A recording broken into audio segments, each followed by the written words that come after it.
Another day, another basketball stories na naman ang pagkikwentuhan natin. At ngayon nga ay ang pag-uusapan natin ang balitang trade ni Giannis Antetokounmpo sa Los Angeles Lakers. At ang balitang mawawalan na nga daw ng players ngayon ang Golden State Warriors. Mukhang napakalaki na nga ng problema ngayon na kinakaharap ng Lakers na maaaring maging rason ng kanilang pagkatalo sa kanilang mga susunod na laro.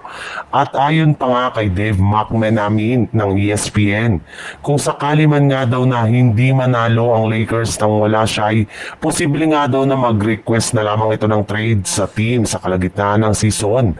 At kapag nangyari nga yan ay dyan rin naman nga papasok ang posibilidad na gamitin siya ng Lakers bilang trade asset upang makuha ang matagal na nilang target na si Giannis Antetokounmpo.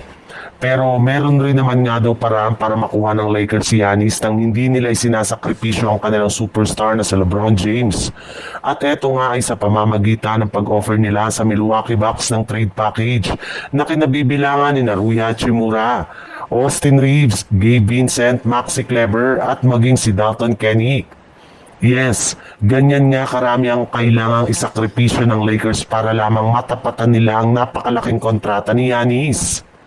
Sa ibang balita naman, base nga sa inilabas pa lang ngayong araw, hindi nga makakapaglaro para sa Golden State Warriors ang kanilang mga players na sina Stephen Curry, Al Horford, Moses Moody at Jimmy Butler sa kanilang next game bukas ng umaga laban sa Los Angeles Lakers. Kaya mukhang magiging sobrang underman nga po ngayon ang kanilang lineup at mapipilitan nga sila na gamitin ang lahat ng kanilang mga manlalaro.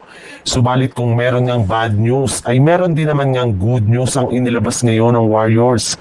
Matapos i-anunsyo na posible nga daw na makapaglaro na bukas ng umaga ang isa sa kanilang mga bagong player na si Seth Curry.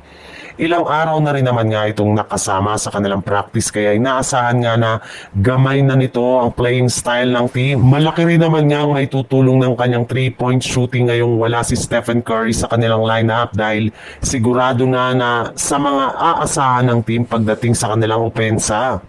Alam naman nga po ninyo na mas mataas ang 3-point percentage ni Seth kumpara kay Steph. Kaya kapag nabigyan nga ito ng mahabang playing time ay mas magandang play ay hindi malabo na makapagtala ito ng malaking puntos.